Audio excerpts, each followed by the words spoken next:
Bonjour tout le monde. Dans cette vidéo relative au cours d'électronique numérique, nous allons traiter des exercices sur le système de numération. Cette partie B fait suite à la partie A qu'on a vue par avant.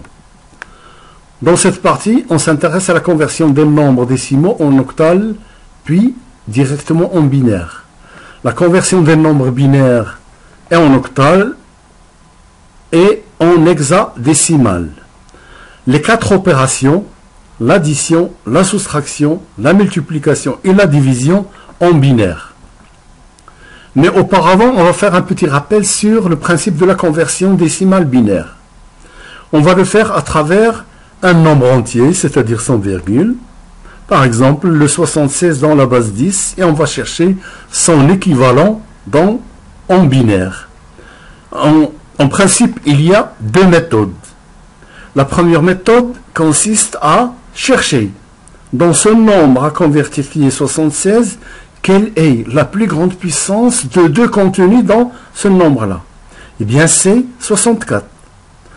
Donc, 76 moins 64, ça fait 12. Et ensuite, refaire la même opération. Quelle est la plus grande puissance de deux contenus dans 12? Eh bien, c'est 8. Donc, 12 moins 8, ça fait 4. Et enfin, quelle est la plus grande puissance de deux contenus dans 4? Eh bien, c'est 4. Avec, ici, un reste nul. Donc, le 76 dans la base 10, il s'écrit 64 plus 8 plus 4. Autrement dit, 64 correspond à 2 à la puissance 6, 8 à 2 à la puissance 3 et 4 2 à la puissance 2. C'est-à-dire 76 égale à, ici nous n'avons pas le rang 5, le rang 4 et nous n'avons pas le rang 1 et le rang 0.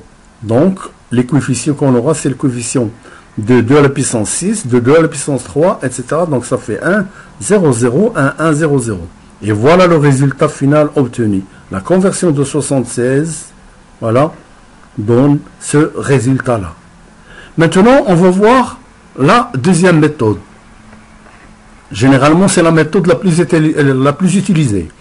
Donc, 76 divisé par 2, ça fait 38, avec un reste 0, donc qui représente le bit de poids faible, c'est le B0.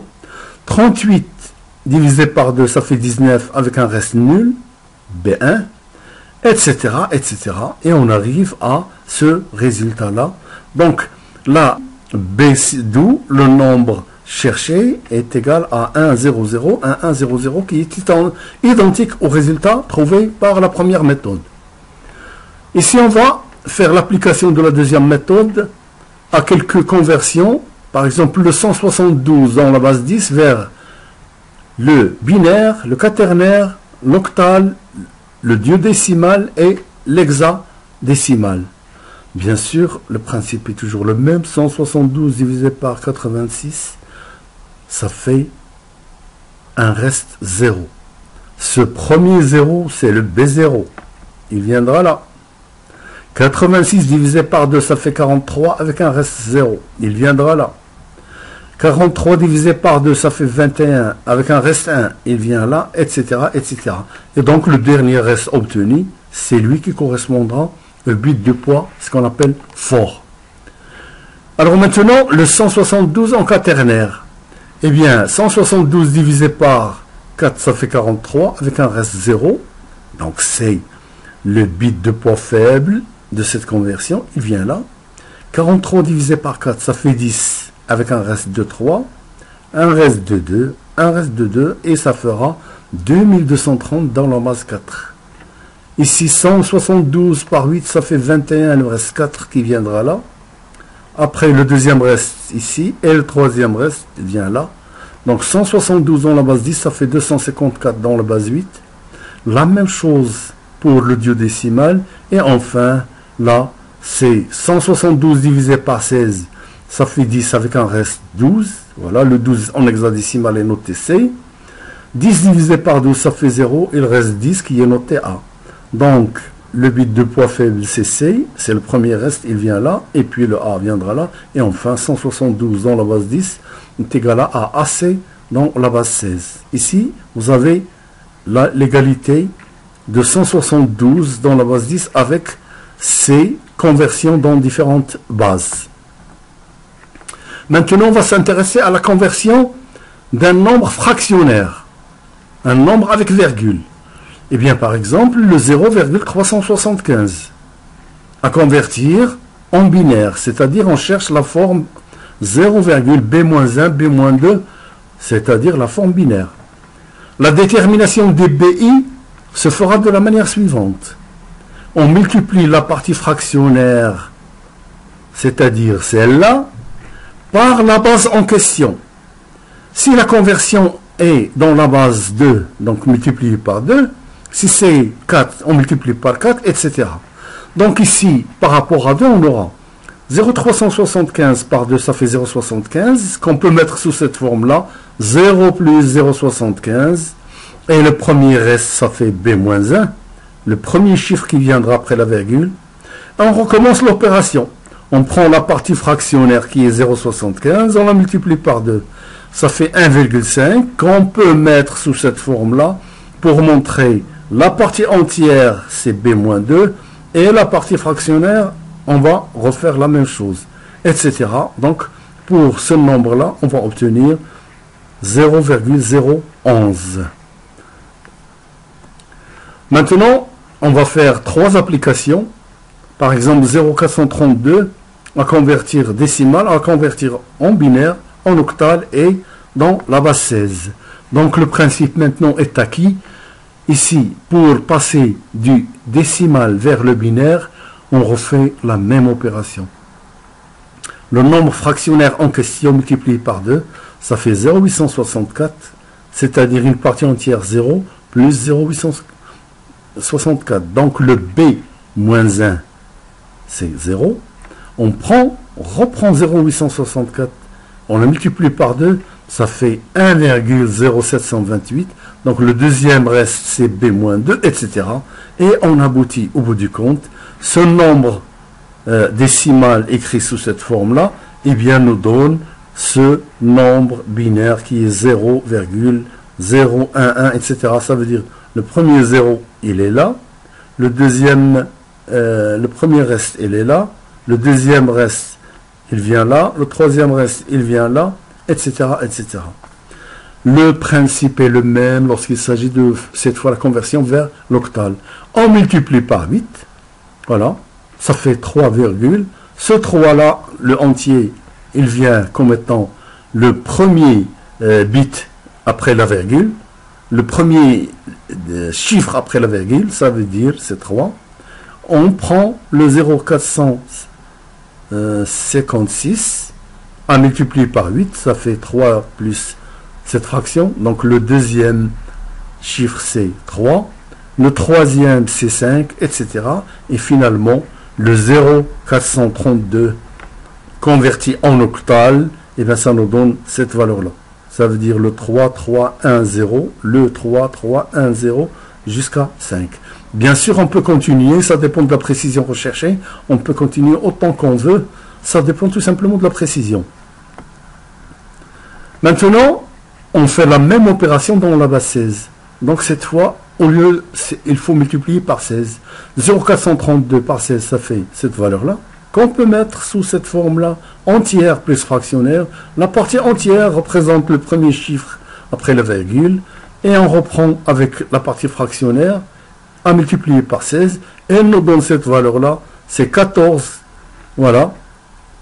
Et comme 14 en hexadécimal, elle représente E, voilà, et on reprend cette valeur-là à multiplier, etc.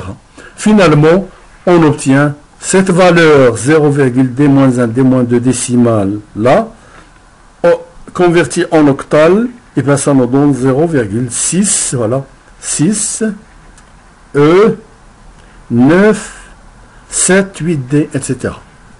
Voilà.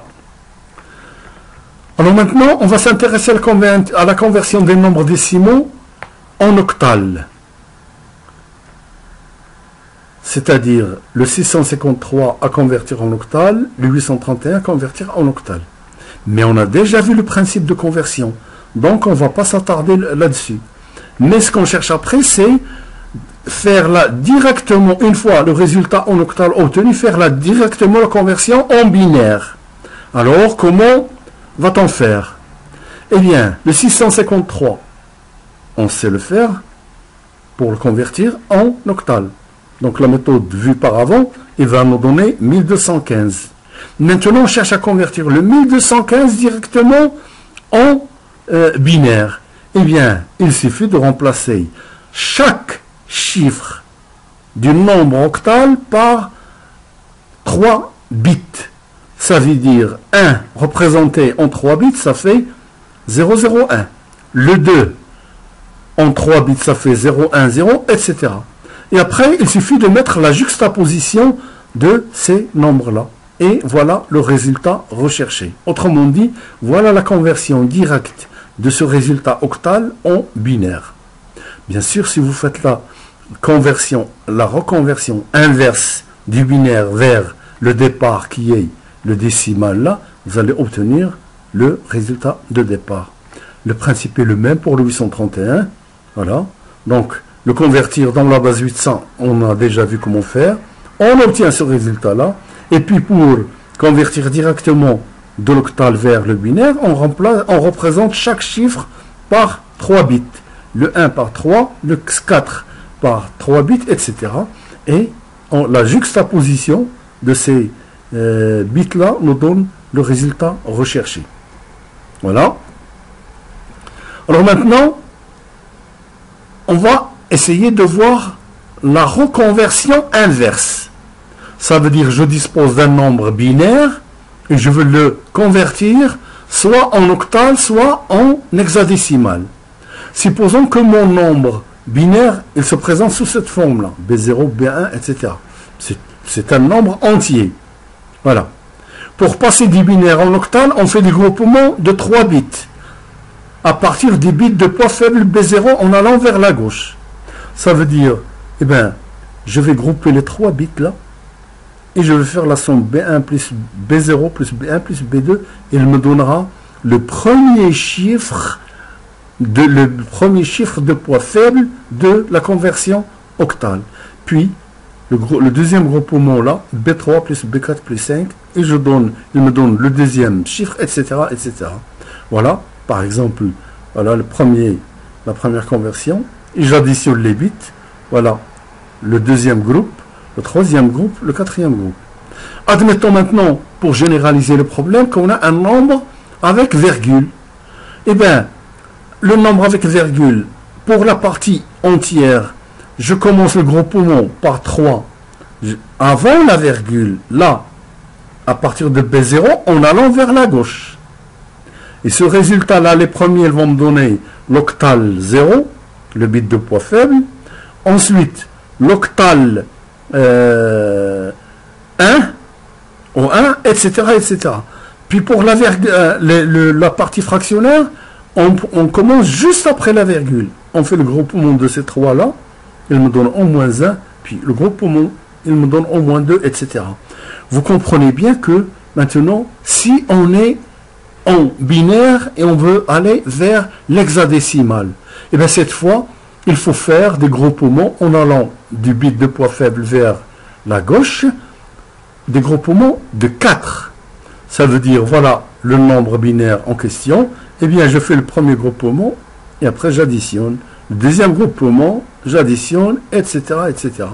Donc, voilà, par exemple, j'additionne là et j'ai le chiffre de poids faible de la conversion, le deuxième chiffre, le troisième et le quatrième. Si le nombre est avec virgule, par exemple là, eh bien, à partir de B0 pour la partie entière, je groupe par 4 à partir de B0 en allant vers la gauche. Pour la partie fractionnaire, je commence par le bit qui est juste après la virgule et je fais des groupes de 4, voilà, en allant vers la droite. Par exemple, ce nombre fractionnaire là, voilà la virgule, et bien, je fais le groupement comme ça là, et là, et après la virgule, je fais le groupement comme ça, par 4, etc., etc. Et bien maintenant, on va travailler sur un exemple, une application.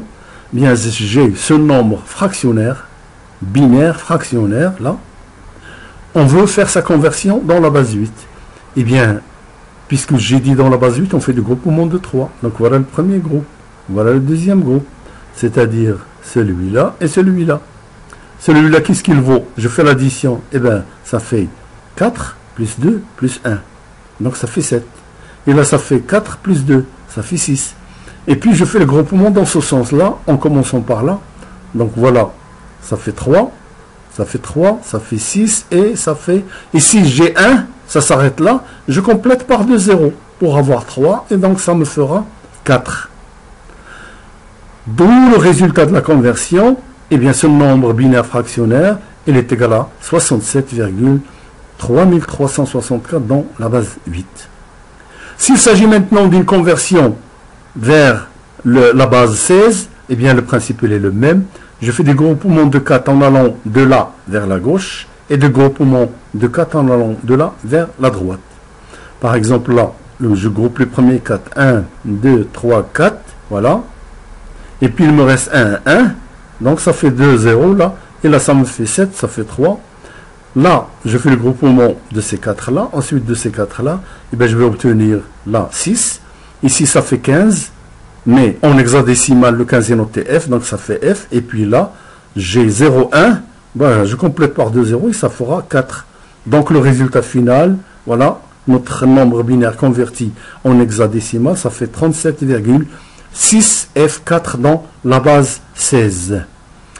Merci pour votre attention. Si vous voulez une copie en PDF de ces exercices-là, il suffit d'aller au lien suivant.